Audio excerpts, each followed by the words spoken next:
Sono conosciuto come il decano dei giornalisti enogastronomici italiani, poiché ho cominciato la mia attività giornalistica nel 1967 e l'anno scorso mi hanno festeggiato per i miei 55 anni di giornalismo con questa dedica. 55 anni vissuti pericolosamente tra cantine, ristoranti e peccati di gola.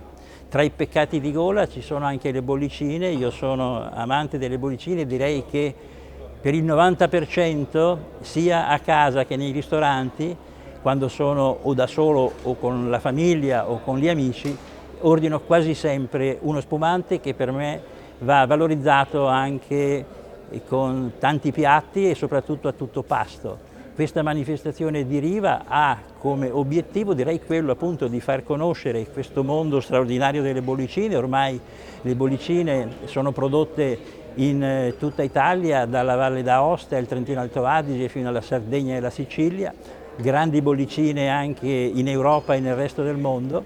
Direi che è un bere che consente anche ai giovani e soprattutto al pubblico femminile di conoscere questo straordinario mondo che è il mondo del vino.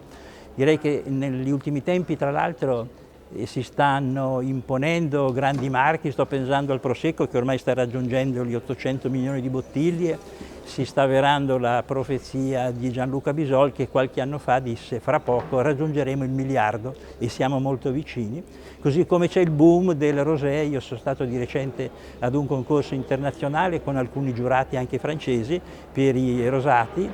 È un mondo in fermento, un mondo veramente effervescente. Direi che le bollicine hanno un futuro roseo davanti a sé.